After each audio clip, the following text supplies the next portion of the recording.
Hola chicos, ¿qué tal? Buenos días. Os voy a preparar unos cuantos vídeos en relación a lo que estamos viendo en clase, el uso inteligente del crédito, pero bueno, el otro día lo estuvimos trabajando.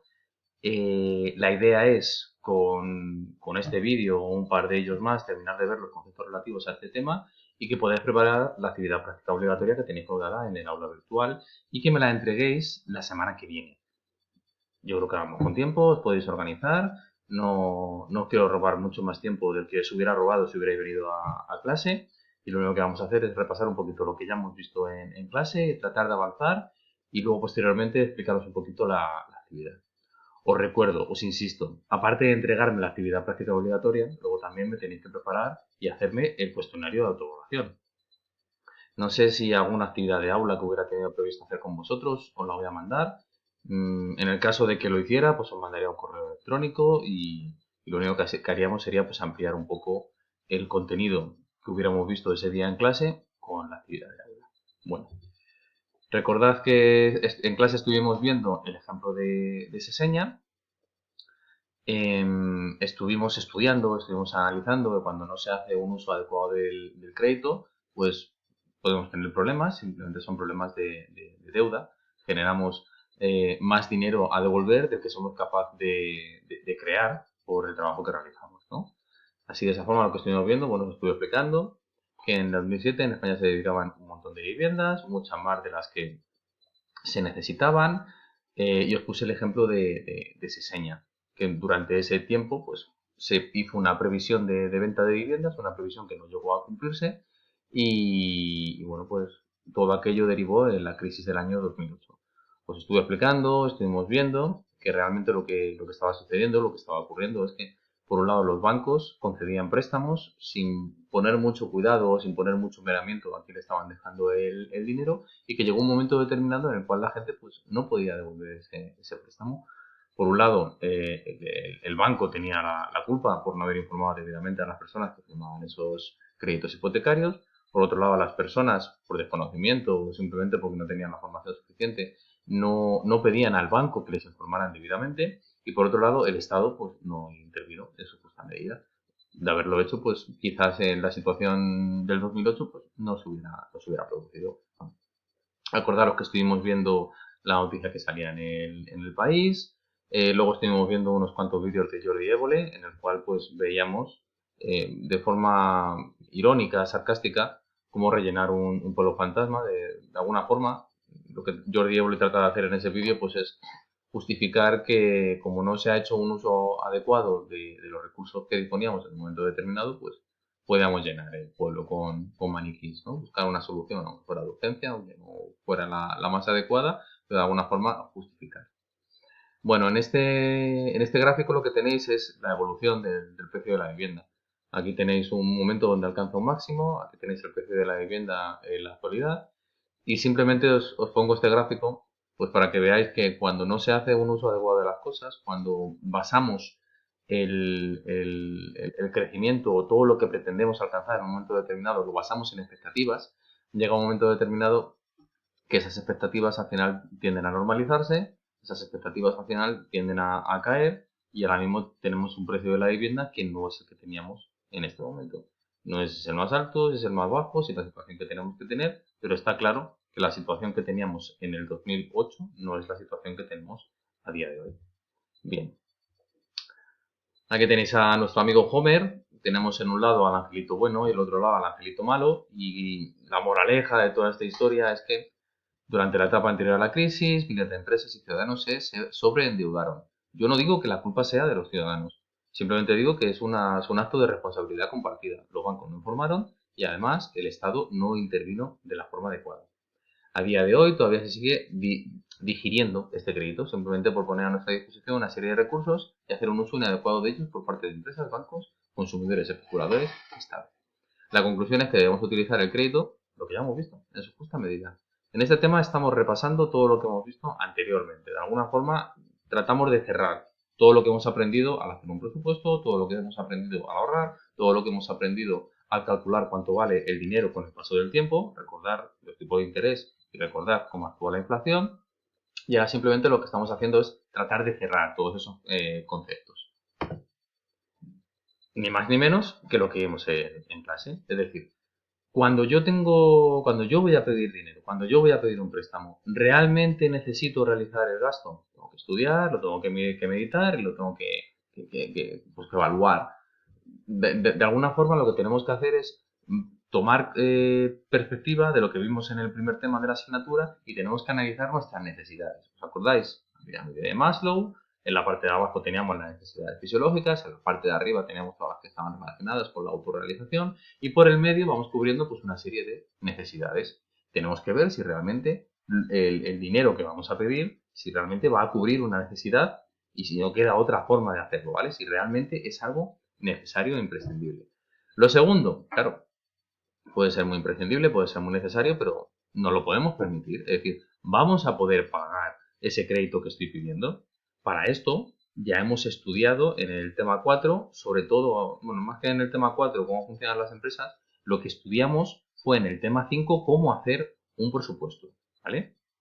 ¿Qué os pongo ahí? Os pone fácil de delimitar cuando se trata de un gasto, pero difícil cálculo cuando se trata de una inversión. Por ejemplo, un negocio. Recuerda, cuando abrimos un negocio adelantamos rentas y no sabemos. Vale, por eso os ponía lo de las empresas. Las empresas son las que piden los préstamos, pero también los piden las familias, ¿no?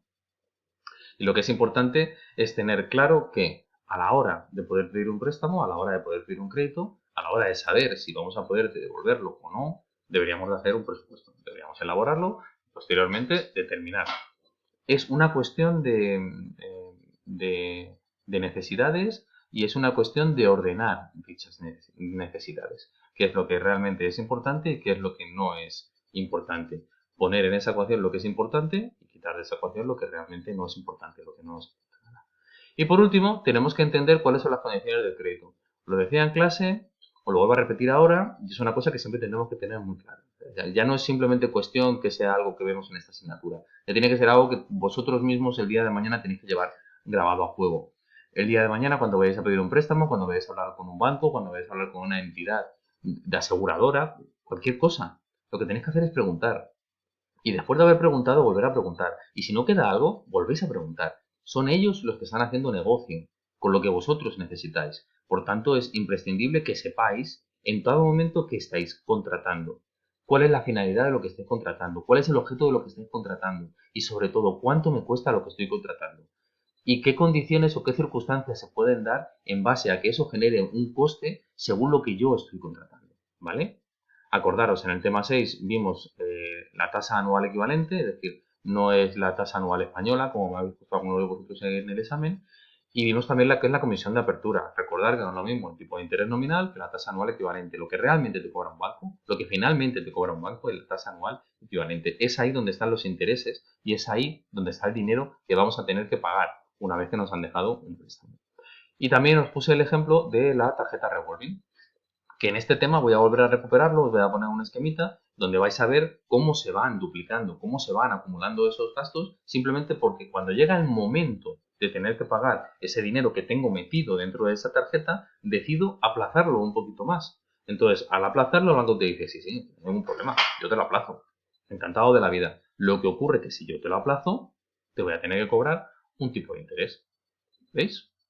Pues lo único que sucede con esa tarjeta revolven es que si no hemos entendido bien cómo funcionan esas condiciones de esa tarjeta, pues a lo mejor nos encontramos que donde yo pensaba que tenía que pagar 500 por ir atrasándolo y pagarlo, no sé, a lo mejor dentro de 3, 4 o 5 meses, pues no tengo que pagar 500. Me encuentro que tengo que pagar 600 o 650 y digo, pero bueno, si yo pensé que simplemente era aplazarlo, pues no. Si lo aplazas, tiene un coste.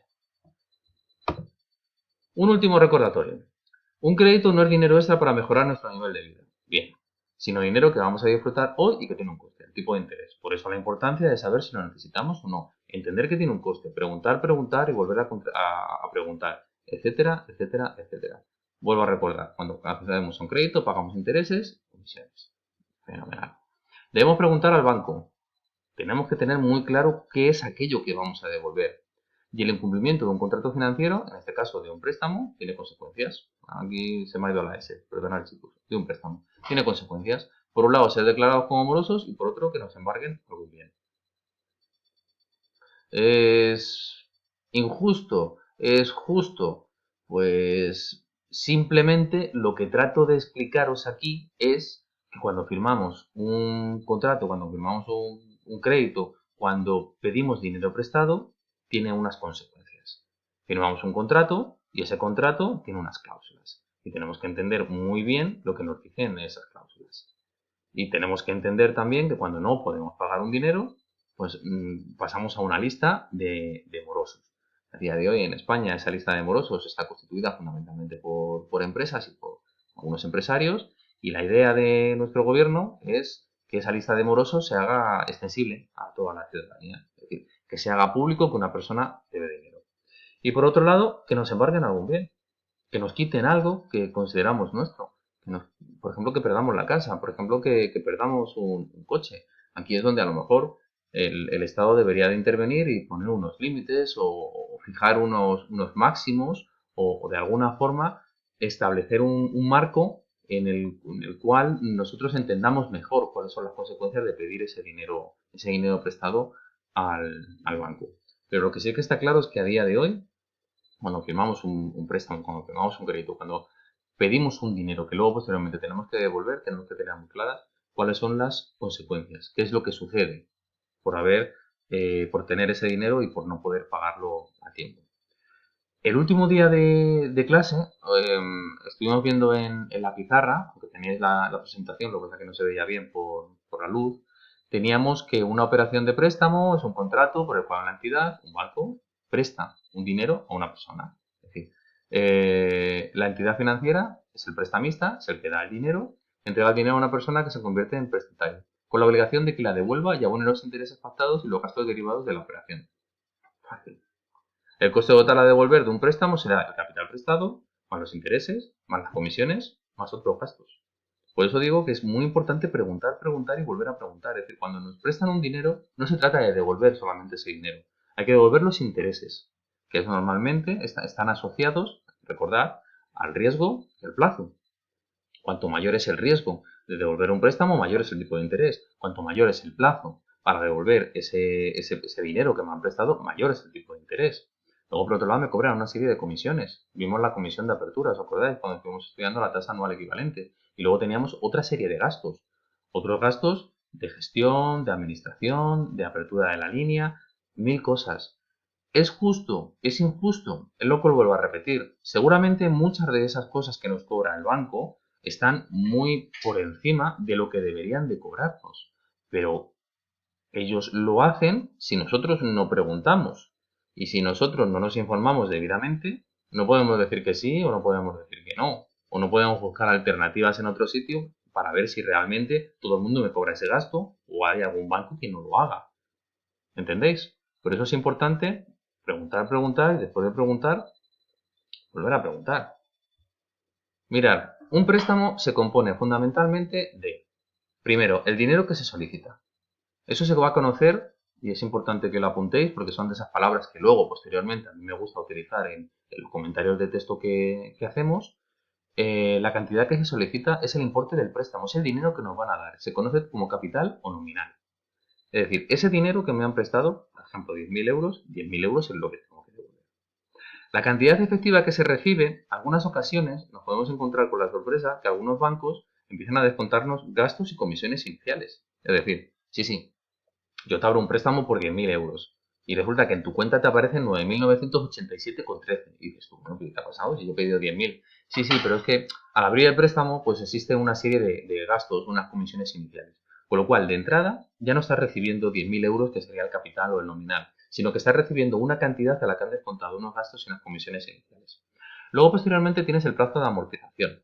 El plazo de amortización, acordaros, amortización se asocia con la idea de consumo, es el tiempo durante el cual yo estoy devolviendo ese dinero al banco. ¿Vale? El plazo de amortización pues pueden ser 3 años, 5 años. Normalmente es un crédito o un préstamo que pedimos a un coche, a comprarnos un ordenador, para comprarnos cualquier cosa que necesitamos, pero que en ese momento no tenemos dinero o que no podemos recuperar un dinero que tenemos ahorrado y como sabemos que nos está rentando bien, pues decimos, bueno, pues puedo pedir el dinero prestado al banco porque una cosa compensa a otra. Y luego, por otro lado, tenemos el ejemplo de las hipotecas, ¿no? Tenemos el ejemplo de las casas. que ahí el plazo de amortización se nos puede ir sin ningún problema hasta los 30 o 35 años. El tipo de interés es el tipo de interés que nos van a cobrar por utilizar ese dinero. Recordar que tenemos que distinguir entre el tipo de interés nominal y la tasa anual equivalente. El tipo de interés nominal es el que supuestamente nos dicen que nos van a cobrar y la tasa anual equivalente es lo que realmente nos cobran, teniendo en cuenta los gastos, las comisiones, una comisión de apertura, etc. La cuota, que fue lo que calculamos en clase, aunque no es exactamente igual como se hace aplicando unas matemáticas financieras de forma correcta, pero sí es para que entendáis cómo aplica ese concepto, es el importe periódico en el cual nosotros vamos a devolver el préstamo, ¿no? La cuota es el dinero que nosotros realmente devolvemos, por ejemplo, todos los meses. ¿Os acordáis? Calculamos un capital en la pizarra, ese capital nos lo llevamos a 5 años en capitalización compuesta y luego lo que hicimos fue repartirlo entre 60 meses, ¿no? 12 meses que tiene cada año por 5 años que dura la devolución del préstamo entre 60. Pues todos los meses tenemos que ir devolviendo la cuantía hasta que finalmente devolvemos tanto el capital, es decir, el nominal, la cantidad que se solicita, esto que tenéis aquí arriba, como los intereses. Además, bueno, como hemos dicho, de las comisiones y otros gastos. ¿Qué pueden ser las comisiones y qué pueden ser otros gastos? Ahí tenéis varios ejemplos. Son miles, son muchos. Por eso tenéis que informaros bien cuando lo solicitáis, ¿vale? Pero tenéis que tener presente que esos comisiones, que esos gastos, os los van a cobrar. O por lo menos van a estar ahí. Tenéis que solicitar la información adecuada para saber qué estáis contratando. Las comisiones pueden ser por abrir el préstamo, por el estudio del mismo, por pagarlo de forma anticipada, por retrasarnos en el pago, cualquier cosa. Otros gastos pueden ser la notaría, que tienes que llevarlo ante un notario, tienes que hacer un registro oficial, de registros de cualquier otro tipo, seguros obligatorios, impuestos o gastos de gestión adicionales. Esta parte de aquí sí que es cierto que a lo mejor nuestro Estado, nuestro gobierno debería de intervenir de una forma más efectiva a la hora de impedir que haya cierto abuso por parte de los bancos o que nosotros percibamos que hay un abuso por parte de los bancos. ¿Vale? Pero es bueno que por nuestra parte sepamos y estudiemos qué es aquello que nos están cobrando, qué es aquello que me están diciendo, oye, que esto o lo pagas o no te llevas el dinero. Con esto ya acabamos el otro día en clase, ¿vale? Y con esto voy a cortar el vídeo. Simplemente lo repasamos, porque me acuerdo que llegué a poner en la pizarra, después de explicarlo, la palabra casa, creo que cuando vimos la parte de garantía, con lo cual vuelvo a recordar las diferencias entre lo que es un préstamo personal y un préstamo hipotecario y me quedo en la siguiente diapositiva y corto, ¿vale? No más que nada porque el vídeo no se os haga muy largo, no se os haga muy pesado y por establecer que esto fue lo que vimos el otro día, hacemos un pequeño resumen, hacemos un pequeño repaso y lo corrige. Si puedo, me preparo algún texto, me preparo alguna actividad, pero mi intención no es cargaros de más trabajo del que hubiéramos hecho en clase y mi intención no es cargaros de más trabajo que lo que pido. La actividad práctica obligatoria. Es así, ¿vale? De todas formas, igual que estoy haciendo con otras asignaturas, haré un vídeo para explicar la actividad práctica obligatoria, qué es lo que quiero, qué es lo que pido y sobre todo, cuándo me la tenéis que entregar, ¿vale? Mirad, un préstamo personal es aquel préstamo que pedimos, como os he dicho antes, pues para un ordenador, para un coche, para no sé, para una tablet, algo que nos consideramos que nos hace falta y bueno, pues lo vamos a pedir el dinero al banco, lo necesitamos, lo he estudiado, lo he ajustado al presupuesto, lo puedo devolver, no lo tengo ahorrado y el dinero que tengo ahorrado lo tengo metido en un sitio que me está dando un tipo de interés tan bueno, que resulta que me compensa el pedir un préstamo al banco, ¿vale? Es decir, la cosa me va bien y me interesa pedirle un préstamo al banco. Lo tenemos que diferenciar de la hipoteca. La hipoteca es muy parecido, solamente que ponemos como objeto por el cual pedimos ese dinero una casa. Mirad, entre un préstamo personal y el hipotecario, vemos que la finalidad de un préstamo personal es para comprar bienes de consumo, lo que os estoy diciendo ahora. Es el ejemplo, por ejemplo, que es redundante. Es, por ejemplo, el coche. En cambio, el hipotecario es el que se realiza para comprar o rehabilitar una vivienda, ¿vale? Bueno, aquí os recuerdo que que vimos en el tema 3, que en el PIB, en el Producto Interior Bruto, la vivienda se considera inversión, no se considera consumo. Es decir, ya sería una primera diferencia, ¿no? Uno es para consumo, el otro es para inversión. Simplemente porque tiene esa particularidad en la economía española, ¿vale? Consideramos que una vivienda es un producto de inversión. cuando, bueno, se puede discutir. Una vivienda es un bien de primera necesidad y no lo vamos a comprar para invertir. Una vivienda la vamos a comprar para vivir, no para otra cosa. El importe y plazo. Debido al valor superior de la vivienda, los préstamos hipotecarios tienen un importe y plazo mayor. Suelen hacerse por periodos que se superan los 15 años, ¿no? Es decir, para un coche vamos a pedir a lo mejor un préstamo de 15.000 euros. O vamos a pedir un préstamo de 1.000 euros para comprarnos un ordenador. O vamos a pedir un préstamo de 2.000 euros, yo qué sé, porque quiero comprarme una cámara de fotografía buena, de profesional, porque me quiero dedicar a ello, porque es mi pasión y porque voy a estudiar. Bueno, pues en ese caso, el importe de un préstamo personal es siempre es menor que el de un préstamo hipotecario. Y el plazo también le pasa lo mismo. En un préstamo personal los plazos suelen ser más pequeños, 3, 4, 5 años. No solemos llevarlo mucho más tiempo porque tampoco tiene sentido, por ejemplo, hacer un préstamo personal de 10 años para un coche. En un momento que estamos pagando un préstamo a lo tonto y el coche ya está más que obsoleto, está más que anticuado cuando quiere llegar a los 10 años de vida. Por tanto, normalmente intentamos siempre pagar mucho antes. Intentamos siempre finalizar la operación mucho antes. En cambio, en una hipoteca, pues estamos pagando muchísimo más tiempo. Es decir, 15 años, 20, 25, 35, incluso hay hipotecas de 40 años, que pues, es una locura. Te metes en una casa con 30 y cuando quieres terminar de pagarla tienes 70 años. Es decir, en lugar de casarte con una pareja, te casas con el banco. La garantía. ¿En qué se diferencia? ¿Qué es esto de la garantía? La garantía lo que quiere decir es que el banco tiene que tener la seguridad de que eso lo va a poder cobrar, de que ese dinero lo va a poder recibir de alguna forma, ¿vale? Por tanto, en un préstamo personal se ofrece como garantía los bienes presentes y futuros. En cambio, en un préstamo hipotecario se ofrece también la propiedad de la vivienda. Vamos a ver. Antes veíamos que uno de los problemas del crédito es que cuando no lo puedo pagar, me pueden embargar. Me pueden quitar algún bien por el valor del dinero que tengo que devolver al banco y que no se lo estoy devolviendo. ¿Qué ocurre? Que en un préstamo personal, pues por ejemplo, el coche, ¿no? El préstamo es para pagar el coche y aunque no esté asociado, porque realmente no se asocia, tú pides el dinero para pagar el coche, a no ser que sea a través de la financiera que te ha vendido el coche, tú se lo pides al banco y no lo puedes pagar, pues lo más normal es que el banco ejecute la orden para embargarte el coche o para embargarte algún bien que de alguna forma compense ese dinero que tú no estás pagando. ¿Qué sucede con el préstamo hipotecario? Pues que además de esto, lo que está detrás es la vivienda. Por eso es injusto, porque sí que es verdad que es injusto, incluso algunas sentencias del Tribunal Supremo ya están empezando a reconocer, oye, pues, si te quedas con la casa no obligas a la gente a seguir pagando la hipoteca, y si lo obligas a la gente a seguir pagando la hipoteca no le quites la casa, ¿no? En ese sentido, o bien somos más conscientes o bien ya estamos empezando a entrar en el terreno del sentido común. Lo que tenemos que entender es que cuando firmamos un préstamo hipotecario, la casa no es nuestra. La casa es del banco, es el que está poniendo el dinero y hasta que no pagamos la hipoteca al 100%, pues esa casa no pasa a nuestra propiedad, ¿vale? Simplemente porque hemos puesto como garantía la casa. Y en el caso de un préstamo, como es menor cuantía, pues parece que te duele menos, pero actúa exactamente igual que la casa. Esto ya no lo vimos, ¿vale? Esto ya fue la parte en la cual ya no vimos, acabamos con esta diapositiva corto y sigo colgando vídeos con el resto de contenidos.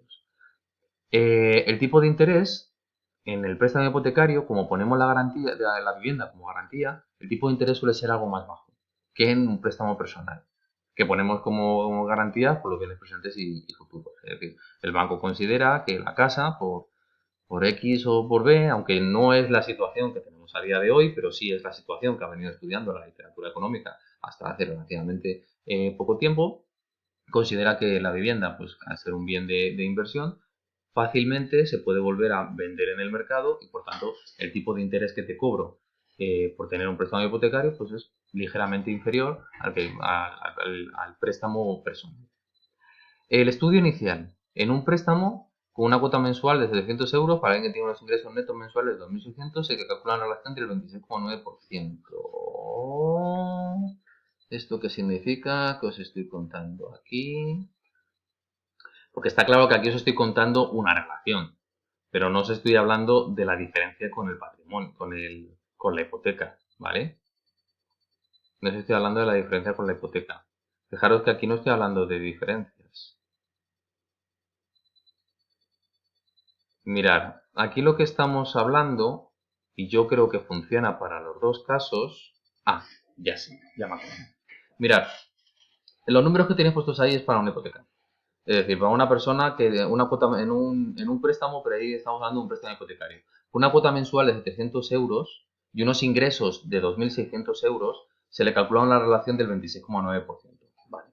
Si esa relación es del 30-35%, se le niega el préstamo. O sea, no le vamos a dar, si está por debajo de ese 30-35%, sí se le da el préstamo. Y si está por encima de ese 30-35%, se le deniega el préstamo. En cambio, en el caso de los préstamos personales, estos porcentajes suben hasta el 50%. Ahora lo que están haciendo los bancos, su forma de intentar protegerse hasta aquellas personas que no pueden devolver ese dinero es evaluar de alguna forma, realizar un estudio inicial de alguna forma de cuáles son las posibilidades de que esa persona me lo devuelva o no me lo devuelva. Lo único que quiere decir este porcentaje que tenéis aquí es que cuando el porcentaje está entre el 30 y el 35%, estamos hablando de un préstamo hipotecario. Si es por encima, se deniega. Si es por debajo, sin ningún problema. Te puedes hacer frente al préstamo hipotecario. Y en el caso de los préstamos personales, estos llegan, que es lo que me falta aquí en este párrafo, estos llegan hasta el 50%. Es decir, como mucho, más del 50%, es decir, si la cuota va a representar más del 50% de lo que ingresa, ni de coño, no te lo damos. ¿Vale? Pues si está por debajo, sin ningún problema. Y la tasación, el banco valorará el patrimonio, incluida la vivienda, que sirve de garantía. Si el banco tiene dudas sobre nuestra capacidad de pago, exigirá tener una balista. Una balista lo vimos el otro día en clase. Es decir, es una persona que va a hacer frente a mis deudas en caso de que yo no pueda pagar. ¿Vale? Bueno, de todas formas, lo del estudio inicial, como me quedo con mis dudas, lo voy a mirar y en el siguiente vídeo que cuelgue respecto a los contenidos de este tema, lo miro, lo estudio y os lo respondo, porque está claro que lo que tenéis en la diapositiva no está completo, porque yo creo que solamente habla del préstamo hipotecario. Voy a ver qué es lo que dice del préstamo personal, porque estoy hablando del 50% y a lo mejor me estoy tirando a la piscina. No hay agua y me morro. Venga chicos, nos vemos en el siguiente vídeo. Hasta luego.